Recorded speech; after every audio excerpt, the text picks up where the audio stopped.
All right, let's roll another show on a Thursday night and so much to get to. We are back for week number 2 of the Gem City Sports Podcast. Happy to have you with us on this Thursday evening. Isaac Petcash, Nick Artman, Jonathan Williams presiding over what has been a crazy sports week, gents. You know, we mean for these streams to be about an hour, and I sent the rundown today, and that was before the IUK news broke. It was before we had stats of the 2 football games locally. I don't know how we get through these shows in an hour with everything that's going on. It's been wild so far. It's hard for me to believe it's already Thursday. Yeah, no, seriously. And, you know, when we think about that's the blessing of, or maybe the curse, depending on what side of the fence you're on, of streaming. Like, we don't have to worry about our, you know, what time is 8:59 cut time. We just keep going if we want to whinge about IU. And I agree with you. I was having a great day until about 30 minutes ago, whenever the San Francisco 49ers decided to ruin my Thursday. God. No, it just feels like this week has been flying by. Football's back. Football started, and it's nonstop. It's all go. High school, college, NFL. It's great. But at the same time, like, it definitely makes the week fly by. We talked about unwrapping presents on Christmas morning last week. This is like sensory overload, where you're at like Cedar Point or something. You don't know which ride to ride first, but you know you want to get in line for all of them, and you have so much time, but you don't feel like you do. We've got a lot on tonight's show. The ticker across the bottom of your screen, given some scores that are around the area, both in high school and college. There are 2 local games on each circuit that are happening tonight. So as we move forward in the show, we'll keep you updated on those. Tonight's show rundown as follows. General McLean head coach Marshall McCormick's going to join us here on the podcast in about 7 minutes or so. And once he does, we'll talk General McLean football. We'll talk Harbor Creek and GM, which is a big game coming up tomorrow, as well as so many other games around the high school slate. Also today, an exciting time with college football. We're breaking down Mercyhurst's game against Wheeling right now, as well as Edinboro in action against East Stroudsburg. And Jonathan Williams will talk a little bit about Gannon football as they get set to kick off their season coming up next week. And, of course, we'll talk NFL. We'll talk everything with Steelers, Browns, and Bills, not to mention as well a preview of tomorrow night's high school football slate. But, gentlemen, we have to start with this before Marshall comes to the podcast. I don't think it's a surprise to me that Brandon Ayuk signs with the 49ers. I think a lot of people were expecting this, but it's so amazing to me how much the NFL, at least with wide receivers, has become something in the likes of an NBA, where players now think they can control where they go and how much money they get. And to me, Brandon Ayuk is almost a landmark moment for the NFL in that, do these guys now control not just how much they make, but where they want to go in their own destiny? Because I think we're at that point with Ayuk's re-signing of 4 years and $120 million. Jonathan, you go first. I'll let you dive into that one. I kind of feel like at the skill positions, the answer is yes. Guys are kind of starting to learn their own value and push the limits of that, and without any significant penalties for doing so. A guy can sit out, a guy can post what he wants, a guy can tweet what he wants, and not do training camp and not do mini camp and not play in preseason. And he can literally force his way either to getting moved somewhere or to getting a new contract. And you're seeing it more and more and more and more and more. I mean, Le'Veon Bell is the first person that comes to mind as far as like sitting out and holding out for a new deal. Like, that has become more and more prevalent, but you really only see the skill guys doing it. And I guess it doesn't really help the whole skill players or divas, like that whole thought process and that whole feeling. But those are the guys that you see doing it. Skill guys, quarterbacks, and they're using their own power, and they're learning how much power they actually have as players. Nick, I want to ask you, because a lot of the talk is going to be around Pittsburgh of, well, was their deal not good enough? Were they not willing to give Ayuk enough of a contract in terms of money? I just personally think it's the fact that at the end of the day, the 49ers weren't going to let Brandon Ayuk walk come heck or high water. You tell me, why did Pittsburgh not end up with Brandon Ayuk when it seemed like a week or two ago a foregone conclusion that they would? Yeah. So I said this a couple weeks ago on our show, on the Flagship City Sports Talk show. I said, the longer this goes on, the less likely the Steelers are to land Ayuk, because that's just telling me that it's giving San Francisco more time to get that deal done, right? Yeah. And I really believe this was just kind of a posturing thing from Ayuk. Like Jonathan was talking about trying to get that money. You saw CeeDee Lamb sit out the whole first half or all of preseason. You see Jamar Chase doing the same thing now. And it's like what Jonathan was saying, it gives them that power to do so. But I think what the holdup was, I think there could have been a deal done here. Diana Rossini tweeted this out just a little bit ago as well. She said the 49ers were only willing to trade Brandon Ayuk if they could get a top flight wide receiver to replace him. Yeah. That's why when the Browns were in on it, there was all those rumors about Amari Cooper going to San Francisco. Pittsburgh was not going to ship Pickens. They were not going to ship Freiermuth. They were offering picks, and they totally could have paid Ayuk. But I just think that the 49ers, without getting a quality receiver back, they weren't. So listen to this. Rossini tweets this out. The 49ers only were willing to trade Brandon Ayuk if they could get a top-flight wide receiver to replace him. They offered a third-round pick to Denver for Cortland Sutton, and then they would have dealt Ayuk to the Steelers. But the Broncos declined the offer, so they get the deal done in San Francisco. So I think the whole thing hinged on the fact that the 49ers weren't going to let Ayuk go without getting a receiver back. And I think that's what held up the Steelers in the end of the deal. So interesting. And again, for Pittsburgh fans, now the big question is at some point you have to sign a receiver. And you look at the guys who are left on the board. Noah Brown no longer there. It's slim pickings at this point. So Mike Tomlin and company may have just spilled their hand in saying, look, we're probably just going to go with who we have. I don't think that's a good idea. I think at some point you really have to make a push to get somebody, but they're at this point out of time. And I think you're just going to have to roll with what you have. And the problem is going to be is, are you good enough offensively? We'll see. I don't know if they are, but it's an interesting decision from Ayuk to wait this long, but ultimately re-sign, and a slap in the face to Pittsburgh fans who thought they really were going to have a true number one receiver. Yeah, I've heard John Mechie from the Houston Texans rumored to be, a potential trade, and Tennessee Titans, not Tyler Boyd, Treylon Burks, was a target early on as well. So let's put it this way, there's not much left there. If they are done, the Steelers might be done. I know. If I'm an opposing defense right now, my game plan going into the games against the Steelers is just put a safety over the top of wherever they line up George Pickens and make anybody else on that roster catch a football and beat you. Yeah, 100%. That's the only game plan you need to stop them as currently constructed. Yep, absolutely. All right, we're talking more NFL in a few minutes. Still so much to get to. We're talking Browns, Deshaun Watson, too, because there's some concerns with that around Cleveland. But we want to get to the high school slate because a lot of great games going on both tonight and tomorrow. A couple of score updates for you. Corey up 35-0 on Warren at halftime.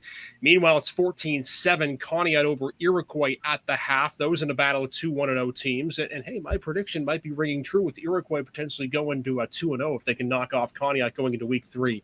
I'm not right all the time, but there are some times where I make decent predictions. We'll see. Meanwhile, in the college ranks, it's Mercier's 21-17 over Wheeling. Adam Urania's had a heck of a stat line. I think you said, Nick, 11-15, 2 touchdowns so far. Yeah, he's looking great. He's one of those we were talking about before we hit the go button here. He's one of those guys that he's a gunslinger. He's going to throw the ball all over the field. When he played the first game last year, I was pumped for the guy. We were prepping a segment called Welcome to Urania on the show.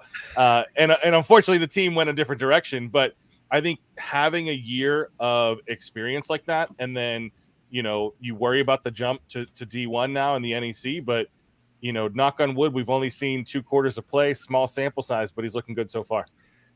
Adam Urania was called by Tim Quinn, the guy who does play-by-play for Mercyhurst last year, the California Cannon. I'm a really big fan. Chino Hills native, Adam Urania is not a big guy, 5'9", but he's been a big player for Mercyhurst both last year and this year.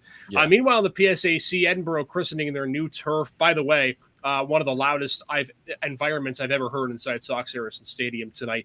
10-6 at the break. No scoring in the second quarter. The Fighting Scots have a pair of field goals. East Stroudsburg has a touchdown that they converted off of an Edinburgh turnover 2 plays into the game. So that's the difference right now. It's 10-6. Speaking of Edinburgh, though, one of the individuals who was at the game tonight that actually recommended that maybe we just have the podcast be at Sox Harrison Stadium. And that is none other than General McLean head coach Marshall McCormick, who's joining us now on the show. Marshall, thanks for coming back home. I didn't mean to make you leave the game early. All good. All good. It's close. I live right across the street, so it wasn't bad at all. Appreciate you guys having me on. Yeah, thanks for coming on. You were our first guest here on the show, and follow us, Gem City Sportsnet, both on Twitter. Of course, we're live on Facebook right now, YouTube, Twitch, as well as the Flagship City Sports Talk Facebook page. Marshall, I'll tell you what, let's just talk first of all the season for you guys. This is your third year. You come in extremely hot in your first season. You go 9-1. You're able to make the playoffs, and you try to make that run. Last season, you get in, and it's just a matter of the team you faced and some injuries that you had to face as well. 0-1 off the loss to Newcastle. What'd you learn from the game that was crazy down to the wire and featured a lot of offense and struggling on defense because there were just so many athletes? Yeah, and thinking back to year 1 and 2, and that's part of the reason, we set up the Newcastle game. We wanted to get a test right off the get-go. We wanted to see how we stacked up against a Whitfield team. Being from the Whitfield myself, I know what it's like down there. So it was big for us, going into year 3. We wanted to see where we would stack up down there. Facing Hickory the last 2 years in the playoffs, we know what we're going to get. And we wanted to get that right off the get-go. So the game, a lot of positives, a lot of negatives, but it was a great opportunity for our guys to get a little bit of confidence boost, as well as, kind of get exposed in a sense of, what we really need to work on and what we need to fix, getting ready for Harbor Creek and then conference play after that. Marshall, you're a Whitfield guy. You know that competition down in Pittsburgh. And if we're being honest, it's been pretty dominant in terms of Pittsburgh's favor whenever D10 teams go up against Whitfield teams in the postseason. What about that league and what you saw on Friday night is different? I don't want to say it is more successful, but what things can you learn from playing a team like that in a league like that, where, regardless of what class you're in, you're probably going to have to face someone down the line to get to the state championship? Yeah, I would say a big thing is, they're very well coached. There's athletes everywhere. You try to look, who could we attack? Who can we go after? And it's tough, and then they're bringing in their second guys whenever, guys are winded, and they're just as good as the first. And we saw that, right away. And that team, I think Fred's got those guys getting ready to go. They go down to Hopewell, and then they're going to eventually see teams like West Allegheny, Aliquippa. They don't have an easy game on their schedule, so they're in a dogfight week in and week out. So for us, we know that they can play football. So it was big for us to get down there and see where we stacked up. And, offensively, it was great. It was great. We got in a shootout with them. Not exactly where you'd want to be week 1. We showed our cards. We showed what our offense was going to do, but, we were really happy with it offensively and defensively. Like I said before, we got exposed and, we got back to the basics. We had to tackle. We had to just talk about where are we lining up? What are they trying to do here? So it was a great experience for our guys. Yeah, and Newcastle's no slouch, right? I mean, you're talking about a team that's competitive every year, and you hung in for 2 points. I mean, you're talking about one play, and we're having a very different conversation here today, right, man? That's impressive. And I come from Whitfield background too, so when I think, I completely understand what you're saying. How does that Whitfield experience kind of prep you, for what you're bringing now to Quad A here in District 10?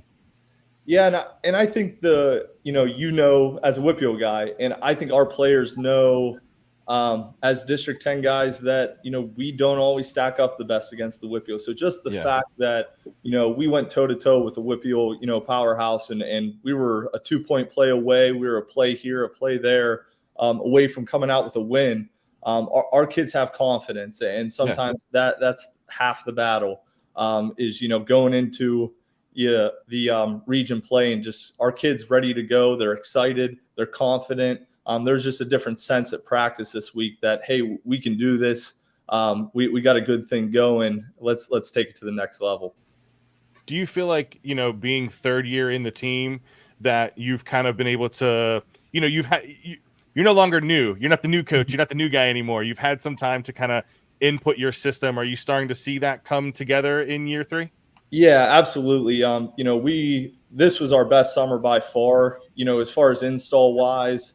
We have a great relationship with our players, as far as knowing what they need to do, knowing how to coach certain players. So just in that aspect, not even scheme wise, we just know our players better.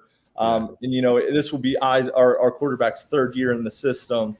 And, he's coming off the field and he's seeing exactly what I'm seeing, because we've talked about it in film. We've talked about it in meetings.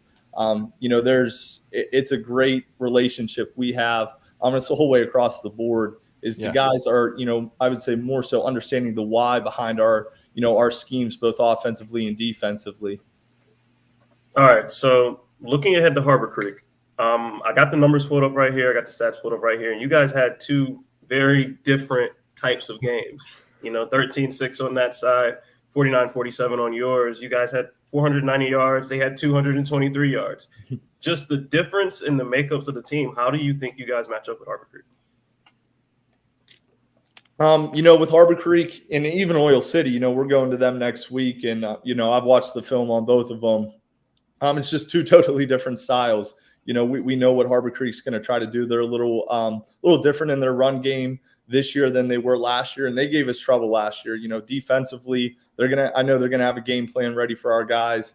And offensively, they're going to try to run the ball. And, for us, a big thing we talked about is, they're going to try to play the keep away game. We sent our huddle over to those guys and we shared them. And, we have 60 more plays than they did. So, their style is just different. And if we can't do what we do on the offensive end, it's coming with those stops on defense. So it's going to go hand in hand. We got to make sure we do what we do defensively, clean some things up, so our offense can get on the field. Marshall, I think when we first talked all the way back before you even accepted the head coaching job, when it was, when you were back as an assistant and, there wasn't a guarantee or knowledge that you were going to have the job. One of the first things I asked you is what do you hope in terms of bringing change to the structure and the scheme of what General McLean is? Of course, it was a traditional wing T powerhouse under Jim Wells, and we've seen you develop that. We've also seen, I think, with a lot of young coaches, that the scheme has changed in District 10 too, right? What was a traditional running league still has a lot of that tenor, but now has, at least in my view, and what we see and what we cover, there is more variety to the offense. And we saw that even with some teams that don't traditionally throw the football, whether that was Meadville last week, Fort LaBeouf has implemented it at times. Have you seen that in the 3 years that you've been here, that is, in your view, is there a shift at all in how District 10 is running offenses to maybe include more, or am I just missing the boat on this? No, I think absolutely. I think you're getting, I think the way things are is a lot of teams have great athletes. And, I think traditionally, you're getting 1 to 2 guys the ball. And for us, looking at our offenses, we have 5, 6 guys, some guys aren't even on the field who can do things with the football. So for us, philosophically, I'm trying to get these guys the ball in space. I'm trying to have defense have to prepare for multiple guys. And as well as the offenses are changing, the defenses are too. I think I came out in year 1 and, we're getting a lot of cover 1 and a lot of cover 0 compared to this past year. When we had a receiver like Jacob Zeitz, he's getting doubled and there's rolling coverages to him. And that was the big thing, we saw with Hickory this year is we're not getting man-to-man. We're getting coverages spinning. We're getting pressures. So I would say just both offensively and defensively, they're starting to evolve to, stop the new offenses and what they're doing. All right, I want to ask you about Jacob Zeitz in particular. I hate asking coaches about individual players because we know it's all about the team, but the highlight reel that was posted on YouTube, and by the way, your video guy is tremendous. Shout out to him. Absolutely. You could probably make a highlight reel of Jacob Zeitz in just the first game alone. What about him is just different from he's a freak of nature physically, but what about his game is just different from what else you see on the field of other players? He's one I've known, this will be coming up on 6 years. I got a great relationship with both of the twins, and they've done the work. I think back to small story about him before, I dive into what he's been doing recently. His sophomore year, he wasn't going to play football. And it kind of took me coming in the first year and just saying, hey, just come and try it and just see what we're doing. And he came and he showed up, and, we really started to like it. And as a sophomore, he was playing some for us. And actually in my first win against Fort LaBeouf, I come in the locker room after the game, I'm fired up, and he's in tears. Like he was crushed. I got on him on a play, for missing a block, and I never thought he would play football again. And I did. It's crazy to think back to, and he'll tell you the same exact thing. He was mad at me. He didn't want to play for me. He said I was too tough on him. And now we're in year 3 together, and he's now the tough ones on the other kids. He's a great leader. He has a great work ethic. He does all the right things to see him come full circle. And I think he's set up to have a great year. His ability to just go get the ball and want the ball and have the confidence. He was one, coming off the field on Friday night. He was, he's like, give me the ball. He's like, I'm ready for it. We didn't do a great job of getting him the ball early, but for him to have the confidence that he does, we're really excited to have him and, to go along with him and his brother. And a big thing for us was having other guys step up as well. And we were able to get that done Friday night. Last year, Jake probably had almost 70% of our receiving yards. And, he had, I think 50% of our receiving yards Friday night. So we're getting other guys involved, which I think in turn will make things a lot easier for him too. If you're saying 6 catches for 144 yards and 2 touchdowns is a down game for him, I'm pumped for this weekend. Yeah. Sticking with the Zeitz twins, we've been calling them ZZ Top on Flagship City Sports Talk in the mornings. I love it. We're going with a ZZ Top connection there. Obviously, the connection between a coach and a quarterback for sure, but also a quarterback and a receiver. How much more special does it make it the fact that they're brothers?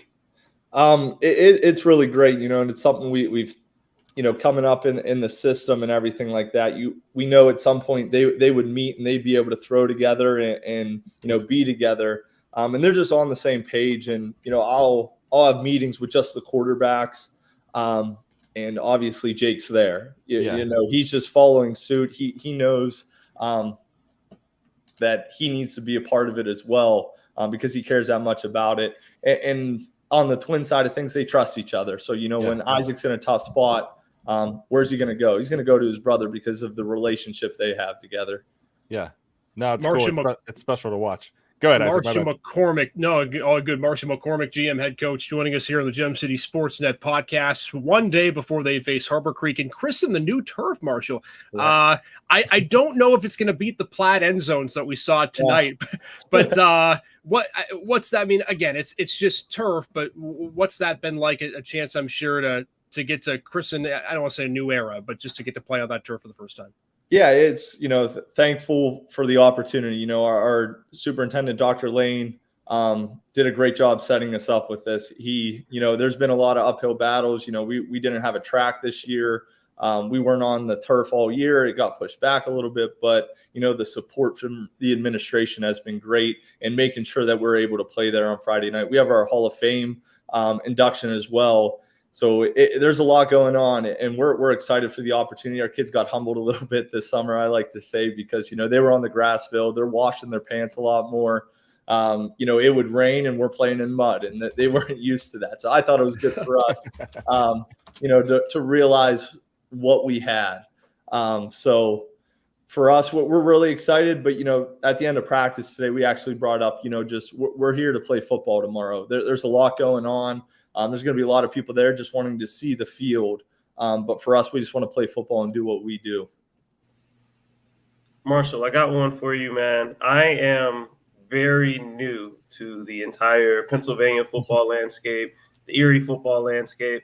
And I'm looking at you, man, and you don't look very much older than me. And this might be something that was lost on me, man. But I typed in your name on Google. And I'm looking at your Robert Morris profile. Yeah.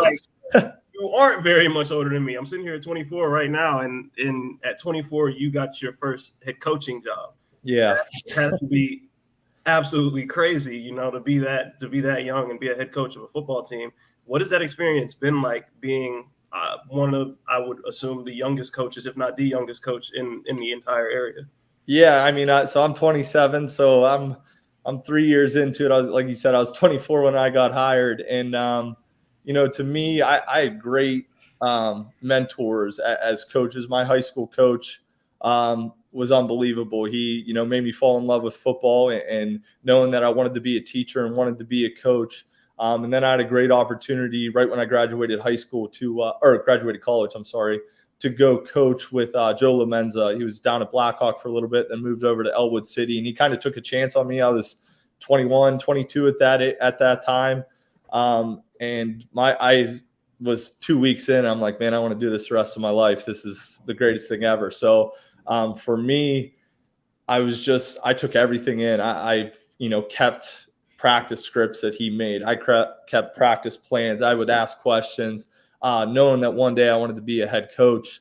And when my time came, I knew I'd be ready. I didn't know when it would be. I didn't know if I'd be 24 or 35 or 40 or whatever, but I knew I'd be ready for the situation. So I just tried to learn as much as possible. And when the opportunity came open, I tried to be ready and interview wise and knowing the kids and, really just believing in what I do as a coach and being a relational coach. And, that was able, I think, to obviously set me apart and get me the job. But it was definitely crazy. There was a little bit of backlash being, 24 years old.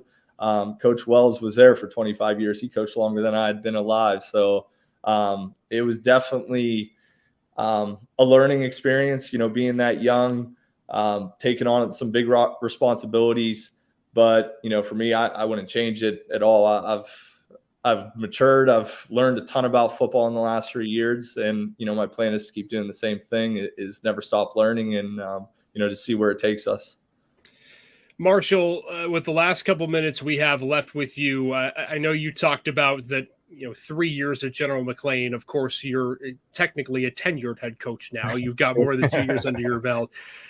What would the future ideally look like for you? I know the focus right now is on General McLean, but I'm sure, as Jonathan was alluding to, you've probably still surprised yourself. And I know we've had this conversation about, being in the head coaching ranks before the age of 30. What's the ultimate goal? Is it to coach at these ranks? Is it to move up and go to college and potentially the pro? What would a Marshall McCormick coaching timeline look like if it ideally came down to you? Yeah, I mean, that's a tough question. I've thought about everything. I've thought about every, avenue. And, getting into college football is something that maybe interests me down the road. Right now, I'm really happy with where I'm at and what we're doing. And I got a lot more to build here before I really even think about that. For me, though, the way college football has changed really turns me off to it. I would have a hard time, like I said, being a relational coach, putting all this time into a kid. I want to develop a kid for 4 years and then beyond and, hoping they come back and coach with me and hoping, helping them become better young men and husbands one day. And if in, a semester they don't like what I did or what I do, they can just transfer and leave me. And to me, I don't love that side of things. I'd like to, grow them and in 4 years, develop into something, great. So for right now, the way college football is, I love where I'm at. We got a good thing going. We're developing them. And we think the future is really bright here. Last one we got for you, Marshall, and maybe this is to build off of what you just talked about, but you're in the game, you're embedded in the game, you go to college games on a weekly and maybe seemingly nightly basis with games now on Thursdays and Saturdays and Tuesdays, and I'm sure we'll get to Wednesday at some point. What is one thing about the game of football, regardless of level, that you think could be changed for the positive? We've seen so much change even since you entered back in 2022. What in your mind do you believe could be changed or modified about this game that could make it better? Yeah, and I don't even think it's something that's, on the field. I think safety is always going to change. But for me, it's, having the ability and having more ability to really just have the support and having the kids longer. We're tough. I got a lot of volunteers on my staff. We only have 5 paid coaches, but, what could it look like if I got 10 coaches? Where could we be at developing kids? We started something new this year where we developed a leadership program. making sure that side of things is a lot bigger, as well as, having the kids do hard things. And, I think that's the greatest part about football is, the correlation to life is things are hard. When, your job doesn't work out or your boss does something, you don't get just to pack up and leave. You have to figure it out. You have to have hard conversations. You have to talk about things. You don't get just to say, well, I'm going to go take a job over here right away and be able to transfer or whatever it may be. So for me, the transferring side of things, I don't like that at all. I want kids to be able to develop and, figure some things out on their own. Is the beard going to stay the whole season? We'll see. It's kind of thin. I'm patchy. We'll see how long it lasts. If you go to Marshall's Twitter profile, he's got an unbelievable beard. What was that 3-4 years ago that you took that? Because that's got to be the standard, right? Yeah, I had a mustache last year. The kids didn't like it, so I had to get rid of that. So the beard, if I shave, I look like I'm 12 years old. I get mistaken for a ball boy sometimes. So if I didn't have the beard, it wouldn't be good. Listen, it's not always been like that. I'm looking at your freshman year of college. Yeah. Right? It's a night and day difference. Yep. And man, just consider this. Everyone on this podcast is great at growing facial hair, and then there's me, Mr. Clean Shaven New York Yankee. But hey, everyone's better at other things than other people. Hey, Marshall, we really appreciate you coming on the show. Again, good luck tomorrow night, and keep at it. Hopefully we have you back on here sometime soon, but enjoy the night and best of luck tomorrow. Absolutely. Thanks a lot, guys. Appreciate it. Thanks, all man. right, that is General McLean, head coach Marshall McCormick, joining the show ahead of their game tomorrow night against Harbor Creek. Guys, let's just talk about this game for a second, because I think, as Marshall pointed out, and Jonathan, you had a really good point and question about the contrasting styles for these two teams. Take me through, and we'll start with you, Nick. We saw General McLean in the game against Newcastle. We know the Zeitz brothers are so good offensively in their ability to connect. What's going to have to give in this game? Let's start on the Harbor Creek side for them to be able to hold this GM offense, because I know it's only a one-game sample size, but a lot of good things from McCormick's squad. I think it's going to be tough for Harbor Creek, but the way to do it is you got to play defense, and that sounds really plain, but when you got ZZ Top throwing the ball all over the place, it's tough to see a path. I mean, Harbor Creek held Oil City to 6 points last week. They put up 13. They're going to have to put up a lot more than that if they're going to want to hang in with this offense. And keep in mind, too, this General McLean team, and I know that we just talked with Marshall. I don't want to belabor the point about this offense, but we keep talking about their ability to do different things. And I think that's one of the things we've seen coaches like Marshall McCormick, even when Bo Orlando was with the McDowell Trojans, and there are other coaches as well who are doing this, even to an extent now Manny Johnson with Iroquois. You're starting to see more of the college-style offense that's coming in, right? Whether that's the jet motion that we see, whether that's the read option, the triple option out of the pistol, Jonathan. And you've been a part around of it too, right? Playing at different universities and getting to see different offensive schemes. I think that's a good thing for high school football, and I think it'll be really interesting tomorrow to see how Harbor Creek's defense tries to contend against GM's offensive options, because the question becomes, who do you cover? Yeah. For me, it's almost backwards. You hear all the time that the best defense is good offense. And it's kind of one of those cliches that gets thrown around and people kind of lean to the offensive side of the ball. But honestly, when you look at Harbor Creek, the longer their offense can stay on the field and sustain drives and kill the game, like kill the clock and bleed the clock, the better of a chance they have of hanging around. If you can limit GM's possessions and you can limit how many times their offense and their high-powered offense can come on the field, you have a way better chance of hanging around in this game and maybe stealing one late. You don't even necessarily have to get more than 1 or 2 stops against this offense if they only see the field 4 or 5 times in the game. A good point to your point, Jonathan, and we saw that a little bit last week when you and I were at Cathedral Prep in Erie, right? The defense is being able to stifle the offense, but then sustained drives were the key. Part of the reason why Cathedral Prep didn't score as many points maybe as they would have liked is because Erie got the ball into the red zone. They just couldn't put points on the board, ended up turning the ball over with Paul Johnson there at quarterback. Going through some of the week 2 games, guys, there aren't a lot in the Erie County area. A lot of them are out in Mercer County, a couple in Crawford County. Going down the list, some ones that are interesting to people in this area. Farrell coming and visit Fort LaBeouf. When do you ever hear that the Farrell Steelers are sub 500? They are 0-1 to start the year after Hickory knocked them off last Saturday. And what I know that I said this last week, I think we can pretty much say that the likely 3A championship game, if we had to pick it today, would be Sharon against Hickory when we get to December. Now, I also find interesting, too, you have Cathedral Prep visiting Sharon and what will be a clash of 2 Titans in their respective classes. McDowell back at home for the first time this season. They face Walsh Jesuit. And Aaron Slocum still does not have a Friday night victory, although he is 1-0 as a McDowell head coach. That game didn't end until after midnight. But I'll tell you what, guys, for McDowell, really impressive win. Woodland Hills was not an easy out. McDowell trailed a good majority of the game, but that Trojan running attack with Stephon Porter, Blaze Myers at quarterback, they're going to be fun to watch on Friday, and it'll be interesting to see in Coach Slocum's first home game at McDowell. I've gone to games down at the Wolverina. It's insane how loud that place gets down at Woodland Hills, and it is a tough place for anybody to go and play. It doesn't even matter if Woodland Hills is a good team or a bad team. They can have a good game any day of the week. So I think it was really important for them to be able to go on the road against a Whippeal powerhouse like Woodland Hills and to be able to come home with a victory. I think that really, we talked about this last week. We talked about teams needing to start fast to carry that into the season.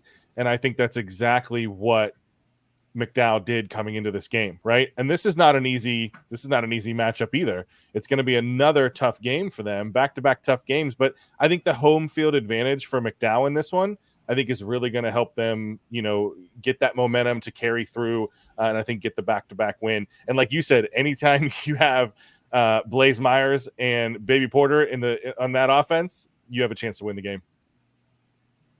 Going to be interesting again, but McDowell home tomorrow night for their first game against Walsh Jesuit. Other games of the docket as well. Northeast and Seneca, the Bobcats, man, they went down to Sagertown last week and put a hurt on the Panthers. They're 1-0. Jack Corey squad trying to go 2-0. And you want to talk about a guy in his third year that's had an up and down first couple of seasons. Jack Corey, with his incredible year in 2022, loses a lot of the seniors. He struggles in 2023. Another guy who came in the vicinity, the same year as Marshall McCormick, but I think is doing great things with the Seneca team. And again, his background at Edinboro also helpful as well for the Seneca Bobcats. Other games in Crawford County, you have Cochranton, or not Crawford County, but a Crawford County team when Cochranton visits Union City. Sagertown at Eisenhower, Jim Penley's team trying to get to 1-1 on the season. Mercier's Prep at Oil City, and 2 teams that are trying to bounce back off a loss. But I want to touch on a game that we had really pegged on Friday. I know, Nick, you weren't on the show, but Jonathan, we talked a lot about the Fairview Tigers. We had Mark Soboleski on the air. He talked about the return of quarterback Vinny Campoli. They shut out Slippery Rock 35-0. They travel to Grove City this weekend in what could be a huge game for playoff implications. We talked so much about how, and rightfully so, that Mercer County in a lot of ways gets the benefit of the doubt when it comes to playoff time because of seeding, because they've traditionally beaten Erie County teams. How critical would it be for Fairview to come out 2-0 against Grove City if they can get that win on Friday? Well, it's the same concept that we've talked about in games. Start fast and it builds momentum for the rest of the game. You start fast in the season. You start off 2-0 against 2 pretty good teams, and you build a lot of confidence going into your region play and into your conference play. You just build confidence. It's building blocks to success, especially when you get to playoff time. You're battle tested against some really good teams, and you've gotten wins against them. All of it just relates back to confidence. And at every level of football, a confident football team is a better football team. The most confident football teams win a lot of games, and I feel like if you win games early, that builds your confidence for the rest of the season.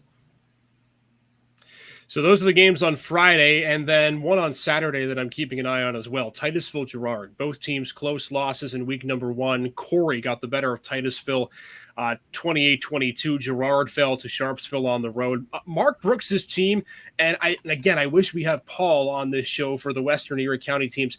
Mark Brooks' squad is scrappy, ladies and gentlemen, and their offense looked markedly better, even from the last couple of seasons from what we saw in week number 1. They're going to be a tough out, and I know that it's a building year for them. I understand that maybe their roster isn't as full and complete as we would like. But, Nick, I'll tell you what, two of the more impressive teams in a loss in week 1, Titusville and Girard. I think one of those teams will deserve that win on Saturday, whoever comes out on top. Yeah, I like Girard, and not just because I'm pandering to Paul either, but it's like you said, you're kind of working through some new things, some new systems. You're trying to, you're trying to implement. It's like what we talked about with Coach McCormick a little bit ago. You got to start somewhere, and I think that's where Girard is. So I think you're going to see a lot of up and down, but I think that's going to be a good thing, and I think that you're going to see an up this week. Also want to mention as well, speaking of high school football, tomorrow night, we've got Jonathan, Paul, myself, and Nick might join us as well, all things depending for Friday's show. It'll be 10 o'clock. That's our next podcast. It'll be part of the Critical Eye, and we'll go from 10 to 10:50 on all your streaming platforms, live from 10 to 10:30 on the CW, all of your high school football week 2 reactions. Let's get into college really quickly. I want to get through some of the scores here happening tonight. How about Mercyhurst? They just keep on keeping on. Now 28-17. They have the lead over Wheeling in this game. Adam Urania continues to dominate at quarterback as that game's midway through the third quarter. 15 of 21, 208 yards and 3 touchdowns. If you are a Division I football team playing in D1 for the first time, what do you have to have? Your quarterback. Mercyhurst seems to have theirs. Yeah, and this game is huge for them. Sorry, Jonathan, I'll let you jump in a second. But it's like what I said earlier. Urena is really, really important to this team. And this game, after the down season that Mercyhurst had last year, they finished 2-9, and you finished 2-9, and now you're jumping to D1. That scared me, thinking about how they were going to perform. Now, I know Wheeling is still D2, but I think like what Jonathan was just saying a little bit ago, this game needs to be that confidence builder for them moving forward. Yeah, you guys are focusing a lot on Urania, and rightfully so. He's playing really well today, and I feel like he's going to be a huge key. But I do not want us to overlook Mercyhurst's rushing attack right now. Yeah. 19 carries, 142 yards. They're averaging 7.5 yards a pop on the ground. That is always a recipe for success. When you're with three different rushers, with 3 different running backs. Yeah. I think their leading rusher only has about 90 yards right now. Like it's a 3-headed monster back there, and they're running the football at will. And I feel like it might be an even bigger reason why they have a 2-score lead in this game. Keep in mind, too, Brian Trobel, Ernest Davis, the 2 leading rushers for this team so far in the game, they were not part of the rushing attack last season. The only guy who returns to the squad was Aaron Rodriguez, and he had an up-and-down season where it looked like he'd be really solid to start. Then he'd have some off games. We talk a lot about in college football potential paths, right? Potential paths to the playoffs in Division I, potential paths to conference championships. Mercyhurst, of course, has the playoff ban. They can't compete in NCAA's come playoff time. I just want to make this point, though, and I know that it is extremely difficult in year 1 for NCAA teams that are entering that sector to have success in the first season. But if Mercyhurst is going to concoct a recipe, this is the script tonight. Adam Urania back at quarterback, his ability to be able to throw the ball down the field. He has a 44-yard completion tonight. And what people don't necessarily understand about this Mercyhurst team is where Urania makes his bread. They are in veteran leadership. Joe Kerbacher comes back from last season, who was one of the top receivers. Cam Barrymore, who was hurt for a good portion of last year, he returns. He's got a couple of big catches tonight and already 2 touchdowns at the time of this recording. Not to mention Adam Urania's brother, Austin Urania. He's a big part of the receiving group as well. Both those guys come over from Chino Hills. This is a Mercyhurst team that offensively has a lot of guys coming back, and I think that's something that cannot be understated. With Ryan Remedio at the helm in the last few seasons, Mercyhurst has been a team of roster turnover. And it's understandable, right? NIL, things like that happen when you were in Division II the last few seasons. You're going to get guys who either move up, they move to different teams. But there is a path for this Laker team to get some wins this season. And if they can keep on this trek, again, I know it's only week 1. I know the season's still young. You run this game and run this season through Adam Urania on the offense, this team's got a chance to put up some wins and surprise some people this season. Yeah, no, I definitely think they have a chance to shock a couple people this year. Honestly, myself included. I mean, me being a Gannon guy, it's always fun to throw the L's down and pray on Mercyhurst's downfall. But at the same time, when you're looking and how they're playing right now, it's hard to do that. They are showing that they might have what it takes to be competitive in the NEC. I kind of thought, Jonathan, that you'd wear a purple shirt tonight just because. No, they definitely are impressing me right now in their showing, and I hope they finish the deal, and I hope they finish this game off. But they have a couple of the tools that they might need to be successful in this conference, or at least moderately successful in their first year in this conference. I mean, you have your quarterback who is a stud. You are showing to have a formidable rushing attack. Offensively, like, those are the two biggest things that you need to have success at Division I level is a quarterback that you trust and have faith in, and a consistent running game. So it's going to be interesting to see. I know they go to Howard on September 7th. They've got a huge matchup at Montana State that's going to really test them and really show them. Like, that's going to be their measuring stick game, I feel like. That's going to be what shows them, okay, where's the rest of FCS football and where are we? Yeah. If they put together a good showing in that Montana State game, that could build a lot of confidence going into conference play in the NEC. Yeah, and I know I'm the one that's kind of like fueling the fire for Urena, but I want to let me dampen the flames a little bit, because I did this last year. I got really excited after game 1. I want to see exactly what you're talking about, Jonathan. I want to see that consistency over the next couple of games, and then I'll get hype. I think this is going to sound counterintuitive, but I think having 4 straight road games to begin the year is actually a positive for Mercyhurst. I know that as a team, you never want to have consecutive weeks on the road, especially going over a month without a home game. But I think for Mercyhurst, it gets them away from the hype of the home crowd in Division I. We know there's going to be a lot of pressure back on the 28th of September when they face Frostburg State. It's going to be a big crowd, everyone having high expectations. Take the time to be able to figure out the team. If you can get a couple of wins in the process, great. It looks like they're moving to a win tonight, which is a positive. Howard, Robert Morris, and Montana State will all be tough outs. But even if you come back home 1-3 and you feel like, okay, maybe two of the 3 games were close, we played Montana State competitive for a half, then you start building momentum. And I think this is a team, again, with Ryan Remedio back and understanding how to be able to put together specifically the defense as well. We talked a lot about the offense, but the defense has a lot of different moving parts, specifically in the front 7. I think Mercyhurst, if they can come back home, even if it's 1-3, and even if they're able to say, look, we've been able to find some traction specifically with our defense, how we rotate in, I think this is a team that, again, could pick off a couple of wins this season. And look, here's the thing that we're not talking about. They have nothing to lose. It's year 1. Right. They are not expected to win football games, guys. House money. Well, and there's nothing to. Yeah. Yep. So who knows? But again, right now at Mercyhurst 28-17 over Wheeling in the third quarter. Meanwhile, in the PSAC, Edinburgh trailing East Stroudsburg 24-6. And again, props to the Edinburgh University staff and faculty who put on this turf dedication tonight. Raucous atmosphere inside Sox Harrison Stadium, full stands, and a great way to see the season kicking off. Problems for Edinburgh that plagued them last year, though, continuing tonight. Third downs, they have not been great, just 4 of 10 so far. 6 points. They've been to the red zone a couple of times. They've not been able to score a touchdown. It just seems like this team is 1 or 2 players or schemes away from getting over the hump. They just can't seem to figure out how to do it at this point. You're nicer than I am. I don't see it as 1 or 2. I just see red flags. Like, I guess I don't see red flags.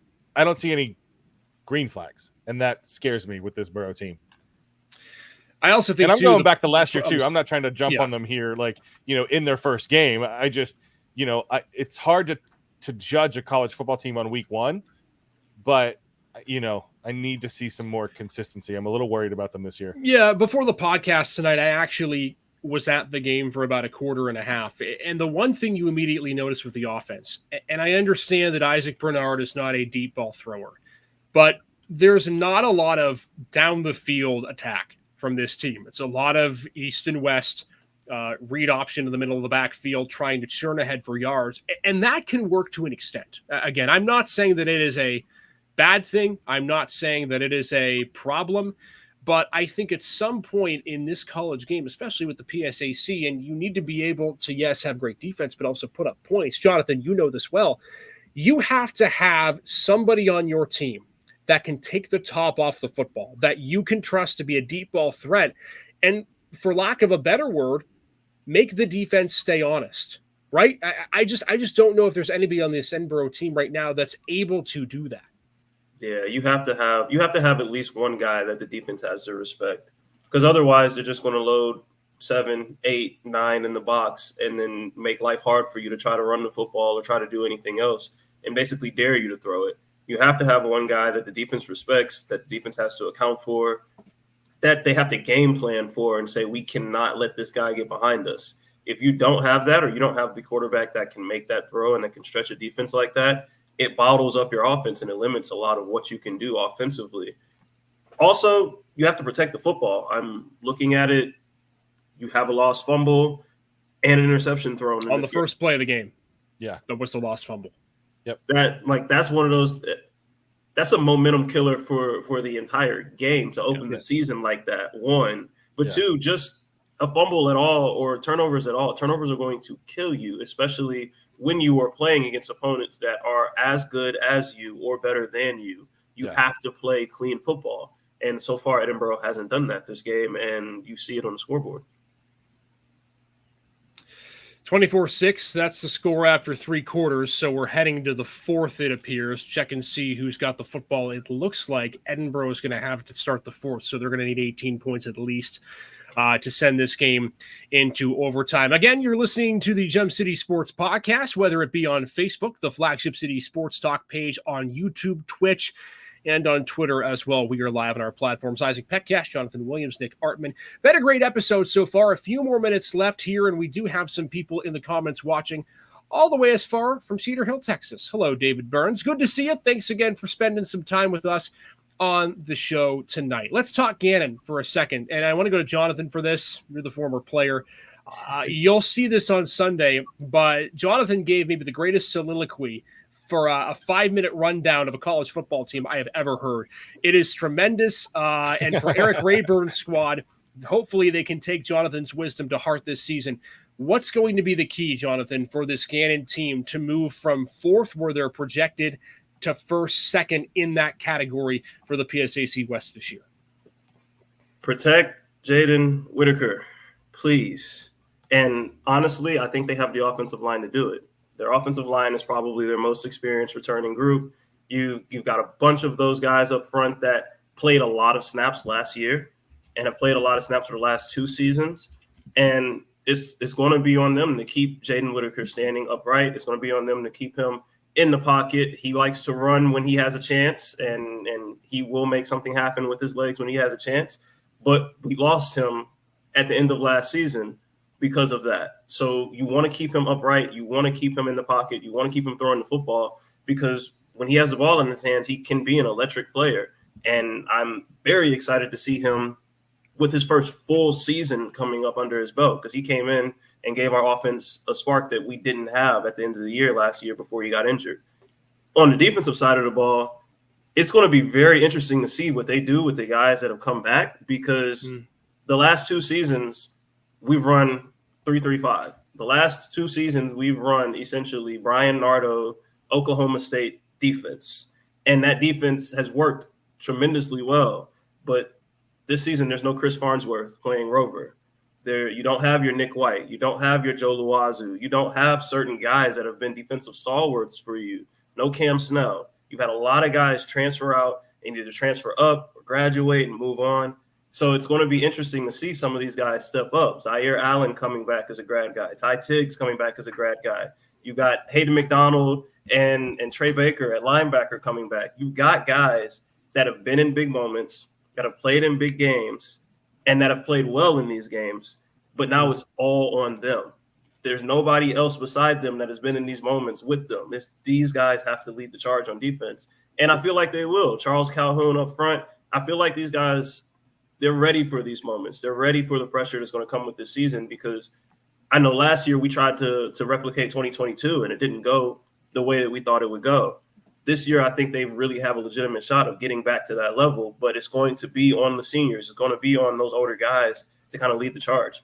Let me ask you, Jonathan, about Jaden Whitaker, because I remember distinctly when he came in with his first action last season. I called the game. I had Mercyhurst. Lakers are up in the second half, and all of a sudden we see at the halftime break this little-known redshirt freshman who comes in and lights the world on fire, leads Gannon to a comeback win. It was Eric Scarpino's swan song. He makes a 37-yarder, I believe it was, to end up winning the game with no time left. What about Jaden Whitaker compared to previous quarterbacks, whether you include Corey Curtis in there or others?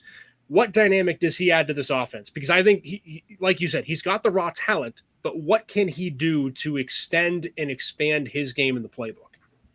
Jaden is fearless, man. We called him Baby Pat because most of the season he was on scout team. He was our scout team quarterback. So he was the guy getting the starting defense ready for our opposing teams that we were playing and giving us looks like that. And we would see this guy as a scout team quarterback, and he's dotting us up in practice. He's making crazy throws in practice. He's challenging us in practice. That kid is fearless, and it's contagious almost when he gets into the huddle and you see this freshman take off and scramble outside of the pocket and get you 12 yards and take a huge hit and pop right back up, and shake it off and go back to the huddle like nothing happened. It's like he was just a ball of energy, and he energized our offense and gave us a new aspect of fearlessness. Gave us a new aspect of, like, listen, we're going to push the ball. We're going to take chances. We're going to try to make plays.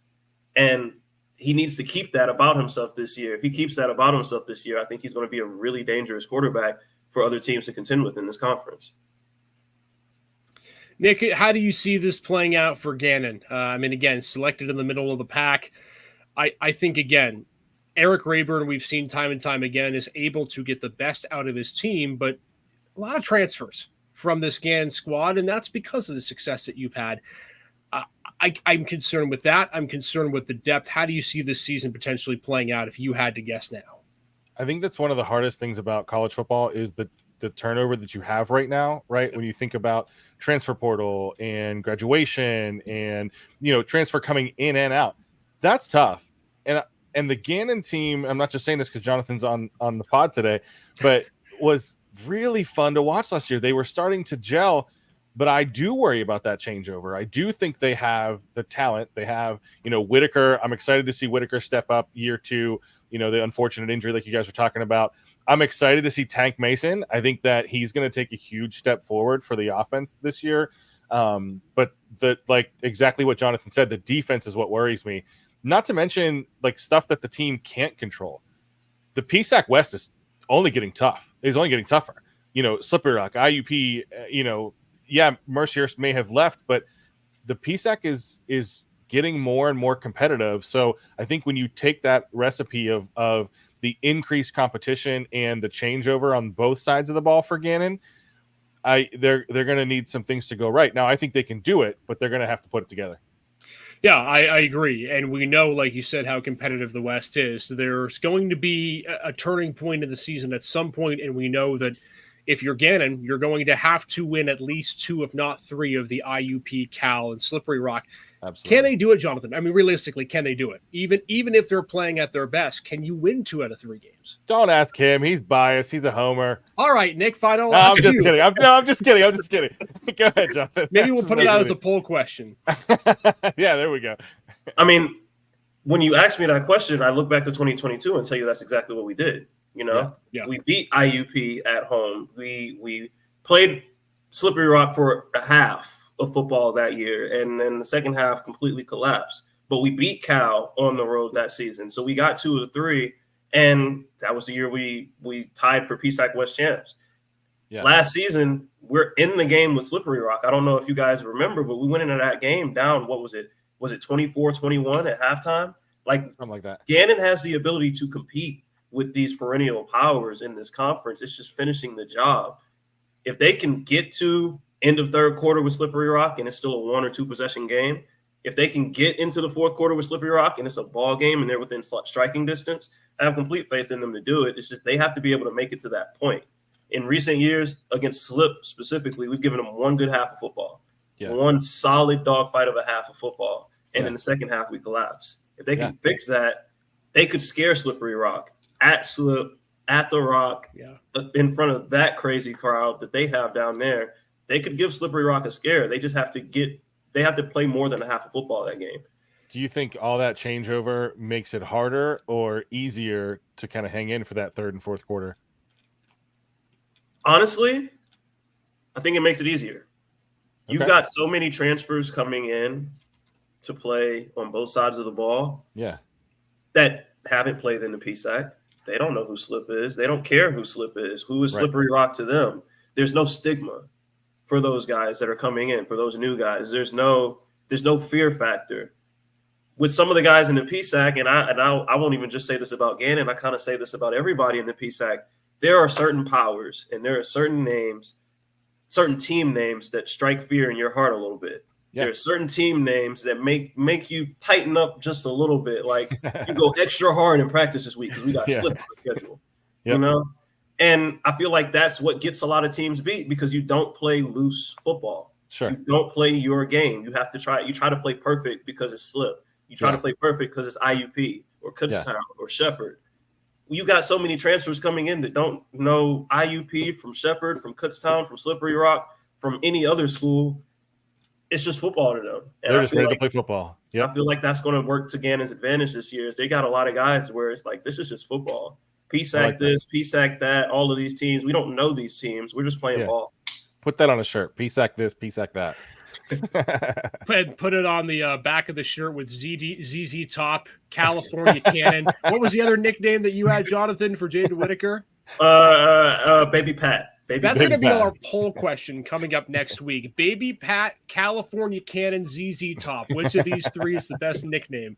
It'd be a good one for sure. Quick score update. Edinburgh did score a touchdown on their first drive of the fourth quarter, so it is 24-12 as we see now. 10:25 to go. I believe the 2-point conversion or extra point is pending. So Edinburgh not out of the game yet, and we'll see if they can complete the comeback when we go off the air here. About to finish off our episode, but before we do that, it's going to be our weekly tradition that we've created here, and that is going to be predicting something that we think we'll be talking about on the next show. And that show, of course, is tomorrow. Make sure that you join us 10 o'clock.